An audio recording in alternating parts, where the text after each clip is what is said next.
magluluto tayo ng chicken arroz caldo. So, yun guys, ang ating unang gigisahin ay ang luya.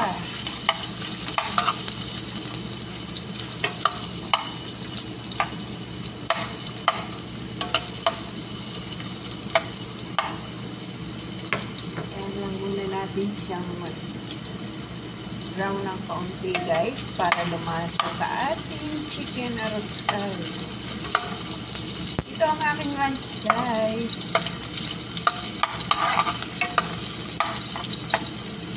Dahil not feeling well ako guys, mag-ano muna tayo. Chicken arroz caldo.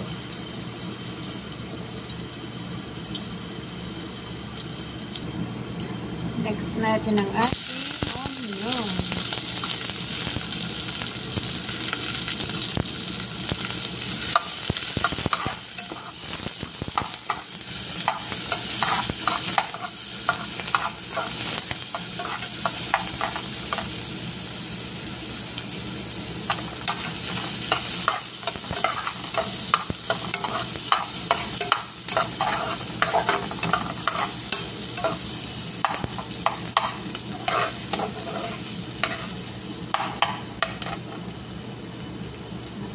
Garlic. Yan, ganyan ako mag-isa guys. Hindi nauuna ang garlic. Kasi ang garlic ngayon, madali siyang masunog. Hindi kagaya ng garlic nung araw. Dahil mga native ang garlic noon, hindi siya madaling masunog. Ngayon, madaling masunog ang bawang. Kaya sa huli ko siya nilalagay sa pagkikisa. So, yan guys. Kayaan ko lang muna siyang mag-brown na kaunti ang ating onion at ang garlic. So, yun guys. Pwede na natin ihulog ang ating chicken. Yan lang natin siya. Masangkot siyang maigi sa ating ginisa.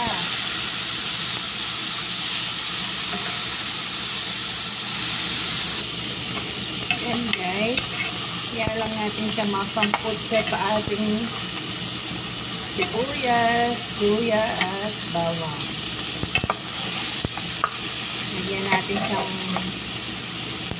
konting pamintan durog. Ating pampalasa.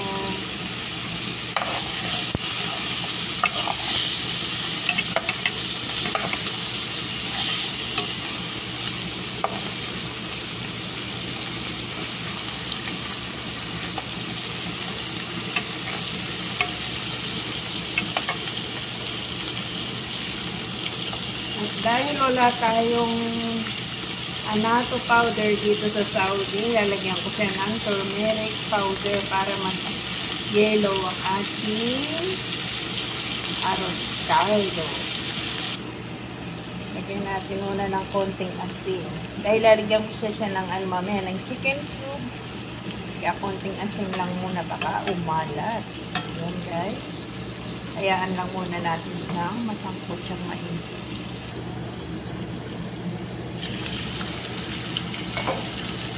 So, yun guys, pwede na natin ihulog ang ating rice.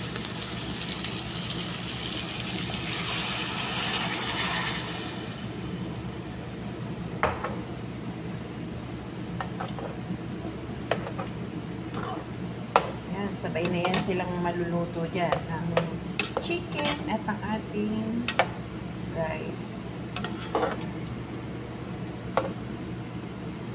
Natin ang ating chicken cubes. So, yan guys. Halo-haloin lang natin siya at lagi natin i-check. Yan, palalambutin na natin siya dyan guys. Kaya naglalagay ako ng turmeric powder guys dahil ayoko ng kulay puti ang aking lugaw. Ang aking arroz caldo, gusto ko may kulay. So, ayan guys. Hayaan muna natin siya dyan maluto. Update na lang guys.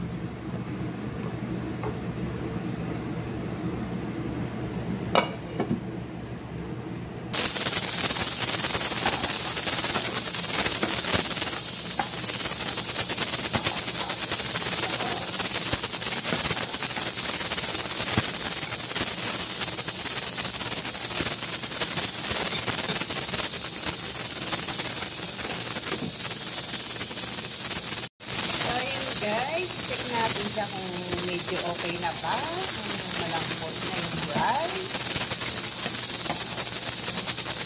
Mahaba-habang palambutan ka nito, iba yung bigas dito sa Saudi ngayon. Wala naman ako mabiling malagkit dito, malagkit rice. Kaya ano lang yan, ordinaryong bigas lang yan. Ano na lang, kakalambot na lang siya guys. Importante, nakakain ako ng lugaw.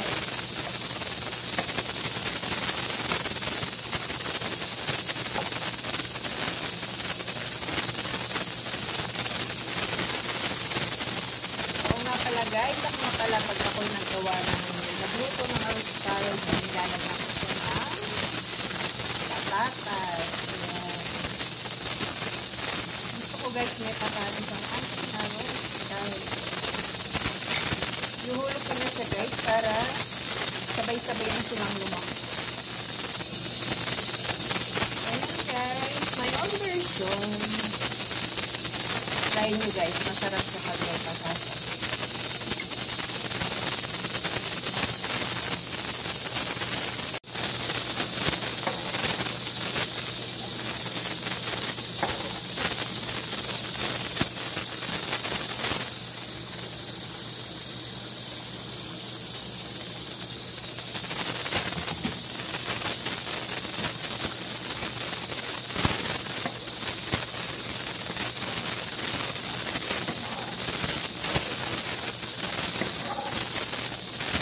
Guys, nag-add pa ako ng water kasi hindi pa malambot yung ating bigas.